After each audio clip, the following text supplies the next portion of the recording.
Hello, this is a second recording about the punch press project, and I have at the end of the project specification with cover page some recommendations for part 2 of the project, steps 12 to 17. Ultimately, you will have to generate a mechanical drawing of the pinion shaft, the one that goes with the let's see if I make this bigger. So you're going to calculate, select material, and produce mechanical drawing of the pinion shaft. It's supported on two bearings. There's an overhanging end where the driven sheave is attached, and as you can see here, motion is transmitted from an electric motor. Now, in your case, I said that it will be a some angle, not straight above or horizontal. And of course, when you design the gears, you need to work in pair with the so this will be the pinion with the big gear, which is expected to be made of cast or of iron. What I projected was a very likely a mechanical, rather CAD model, 3D model. Here it shows a side view of an actual punch press, and as you can see, the pinion here, you can even count the number of teeth and the gear, and you can see that it's a spoke gear, and clearly it's a cast piece and not machined out of solid. And I do have some other images. So yes, this is also apparently a cast gear. Just this detail, the slight void, casting imperfection, indicative of that.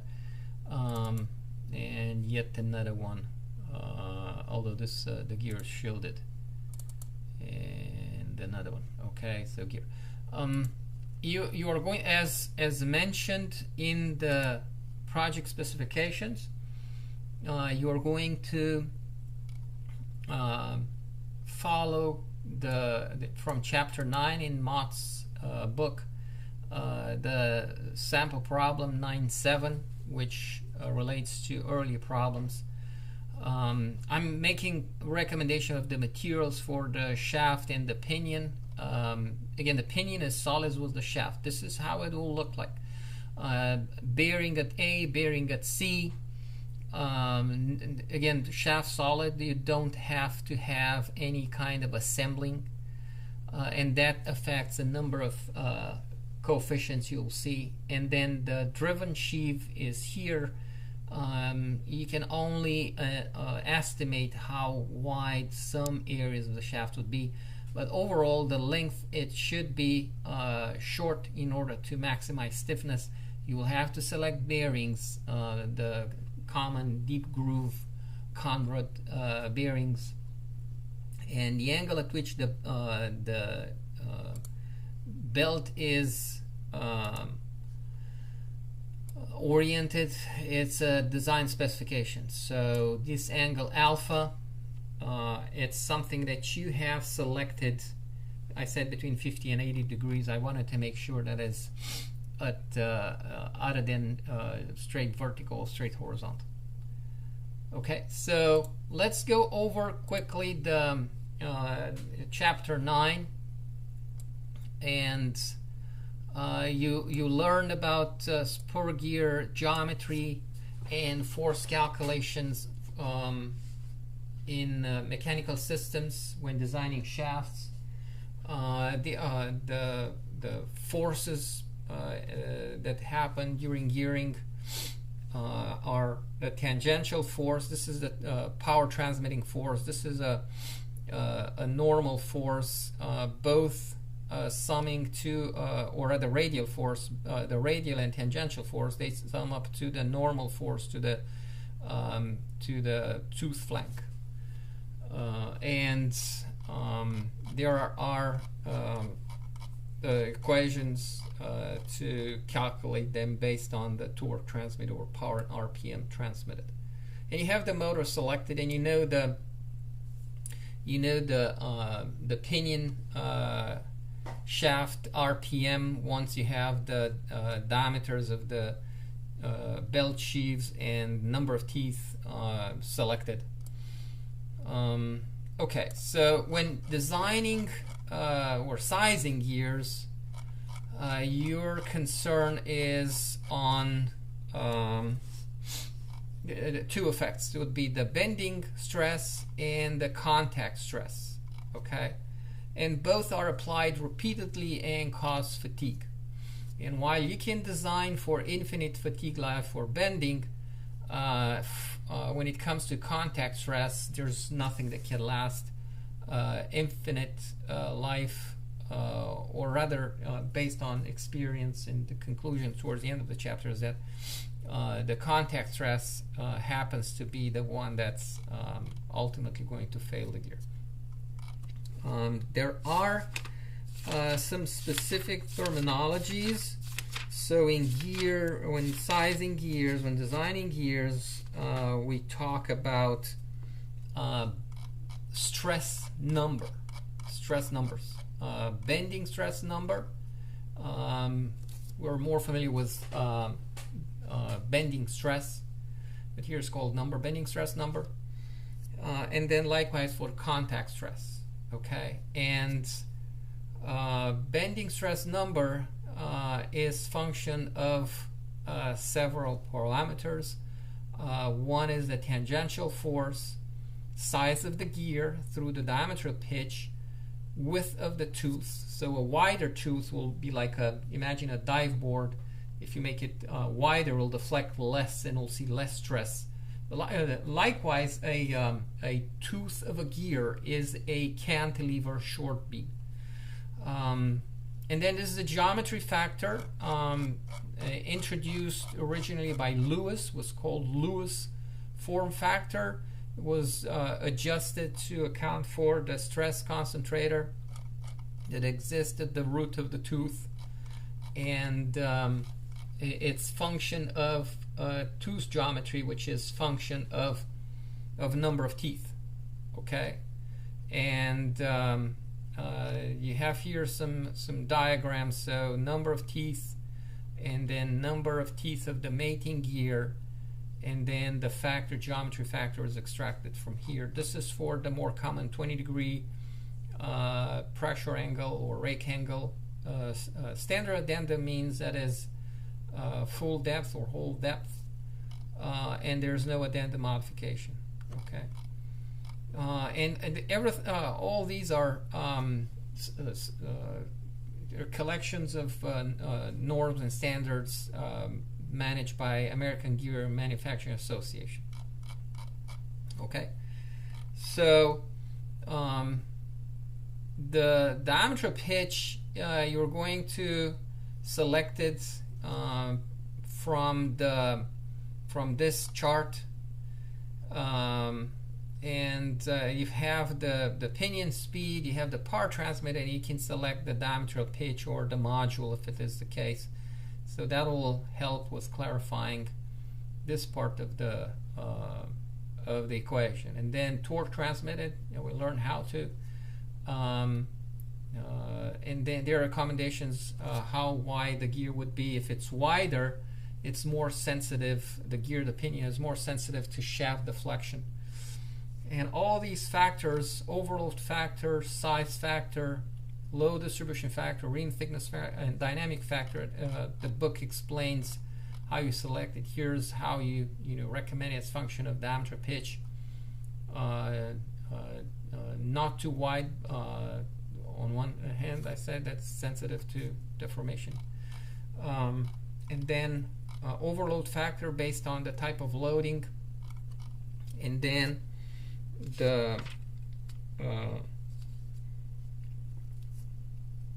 it's the load distribution factor would be difficult. It says is the most difficult factor to specify. You need to look at aspects like the proportion factor and alignment factor. There's it's listed here. So and then with some charts based on the face width, and of course for some of this, like face width should be narrow wide. I would recommend to go to and you saw me projecting. So from some of these, you can even estimate, their relative size. Okay. Based on what? You do reverse engineering, and by not having access to the actual equipment.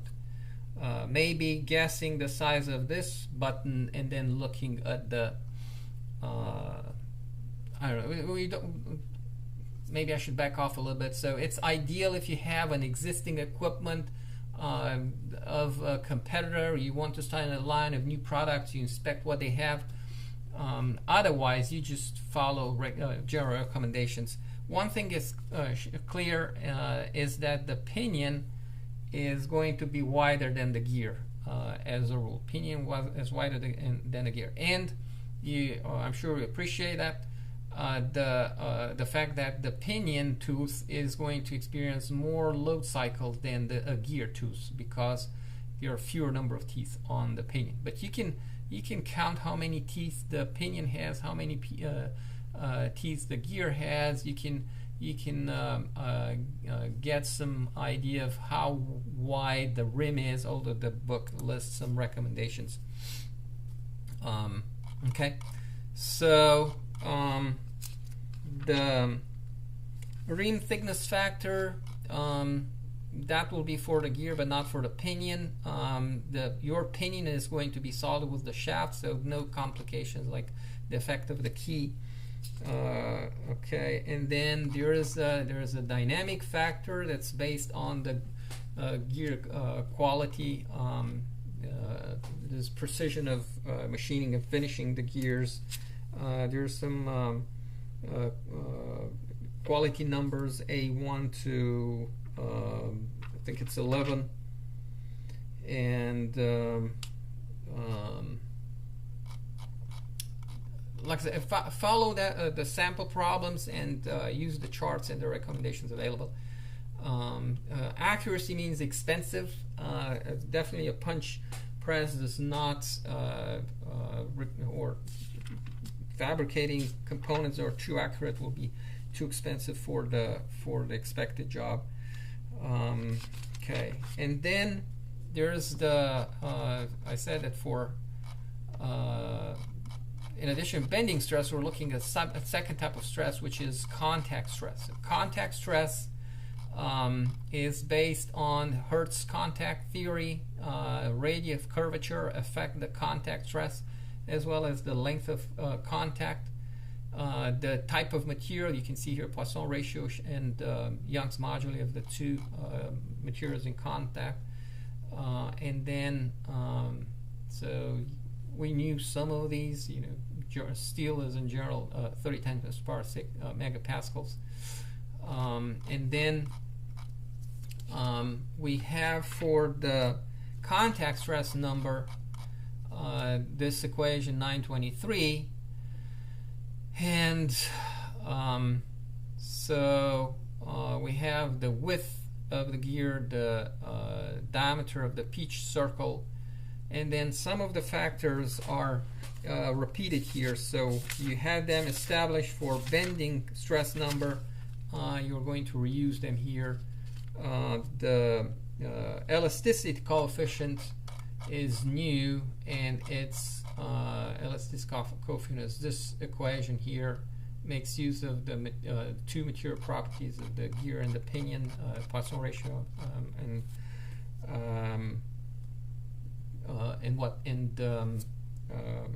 Young's modulus of elasticity.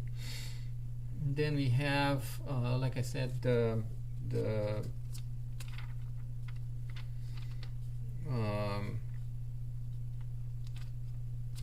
there's a resistance geometry factor and the pitch diameter dp. Okay, and then there following section 9.7 discusses the materials to be used, including plastics.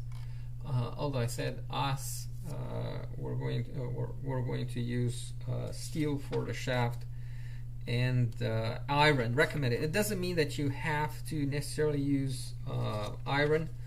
Maybe based on your choice of number of teeth, maybe the gear would be smaller size, and maybe iron it's a better material. Okay, and then you want to lastly, or from consideration of material selection, you want to have the section 9.8. So you want to have or this is a fatigue calculation. So you have the stress number, it's repeatedly applied, and there's some fatigue diagrams that we're familiar with. So remember from chapter 7, 6 million cycles, we're assuming it to be an infinite fatigue life. Although here this diagram does not show that it stays straight. It's at an angle, with again the contact stress being the most damaging and occurring to, or failure being expected first to the pinion because has fewer number of teeth. Okay, so again, problem 9.7 was the earlier problems 2 to 6, and I guess this was it on some hints on the gear sizing. For the actual shaft now, so if we look at the shaft drawing, I have a recording discussing shafts and including some criticism that I formulated on the drawing of a student. So you'd have to specify tolerances, and you have to, of course, finalize the shaft design once you have the bearing selected. Chapter 12 in Mott's book, and this is material cover in the solid mechanics, explains how you do or size established diameters very serious the shaft, considering the stress concentrators that exist at the shoulder to accommodate the bearing. Stress concentrator introduced by a key. Again, shaft is solid was the piece where was the pinion, and there's no key there, but you would have one where the driven sheave is. Again, ultimately, my expectation is for the student to so let's see, teaching common, and then we have bearings, shafts. Okay, so my expectation is that you're going to produce a decent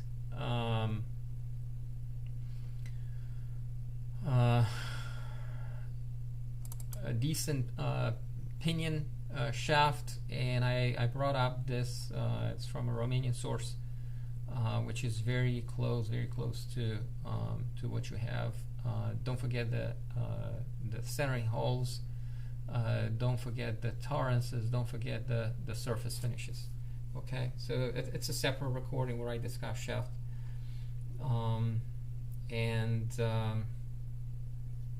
I guess this is it. Anticipating that, based on past experience, that will take you quite a bit of time to finalize the project, even if there are only like 5 steps left. Okay, this is it. Thanks for watching.